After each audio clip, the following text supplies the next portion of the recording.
This is the 20th template I've put up on Patreon now, and I've been really encouraged by the reaction of everyone to the templates and how they're going up and how people are enjoying them, so hopefully you enjoy this one as well. I just start off as always with a V-chisel. You could do this with a knife as well, or maybe with a flat chisel if you're particularly skilled.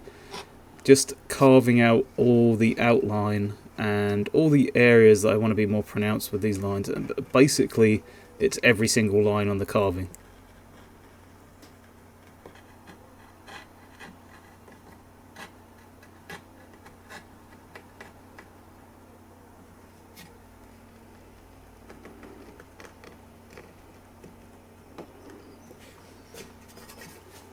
Now after I'd done that, I'd take my bendy boy chisel, or actually you could definitely do this with a knife, and I cut deeper around the areas where I want a feature to go behind another one. So for instance, this is kind of like the belly or the stomach.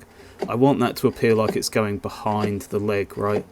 So whilst the V cut, I could cut a little bit of like a, a kind of a 3D kind of cut here to make it stand out a bit more. If I use a blade and go deeper, like I did with the bendy boy, or the knife, then you get a better depth on there. Makes it look a bit more interesting, I think. Now it's always handy to have a really small gouge for situations like we've got here, where the neck bends around.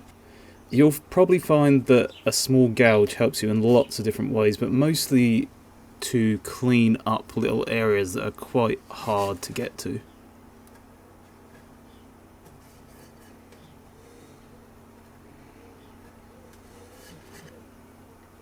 Now I kind of go into the stage of doing a bit of layering and making other bits look like they appear over the top of other parts of the body. So I wanted these sort of spines to look like that the lower spines were going behind the upper spines. And of course the main way to do that is to do what we're doing here and just carve down the side that's meant to look like it's going behind the other one. And generally that's what we do in relief carving all the time. Just kind of do an undercut so something looks like it's behind something else.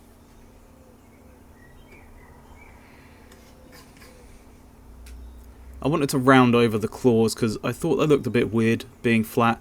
In fact, I think the whole carving looks a bit weird being flat, and you'll see later that I add some texture, so...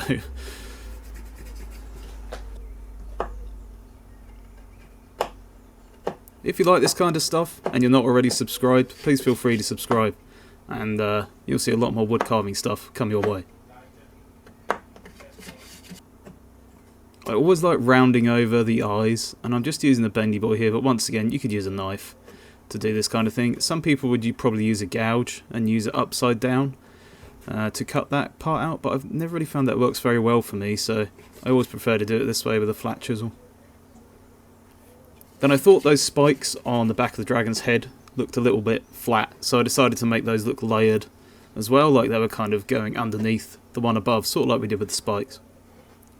I want to thank the supporters who throw their hard-earned money at me to keep the channel going. I really appreciate it. Thank you very much, guys.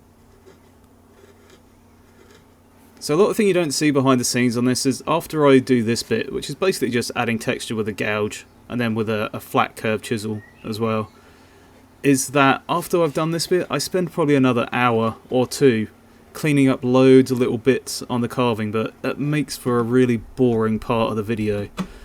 Me like carving away a little millimetre at a time just to get a tiny little area cleaned up.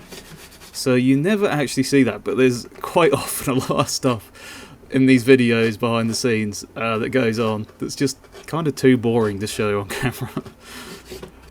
I use the toothbrush just to take away all the little scraggly bits, clean it up a little bit, and then I'm adding some boiled linseed oil, which has been my preferred finish for these carvings, just because it's easy to apply, and you can see how when it soaks in, it really makes the features stand out. It really shows off all those little bits of carving, all those thousands of cuts that you had to make to get the texture the way you wanted, or the 100 cuts you spent getting the eye right or whatever, right?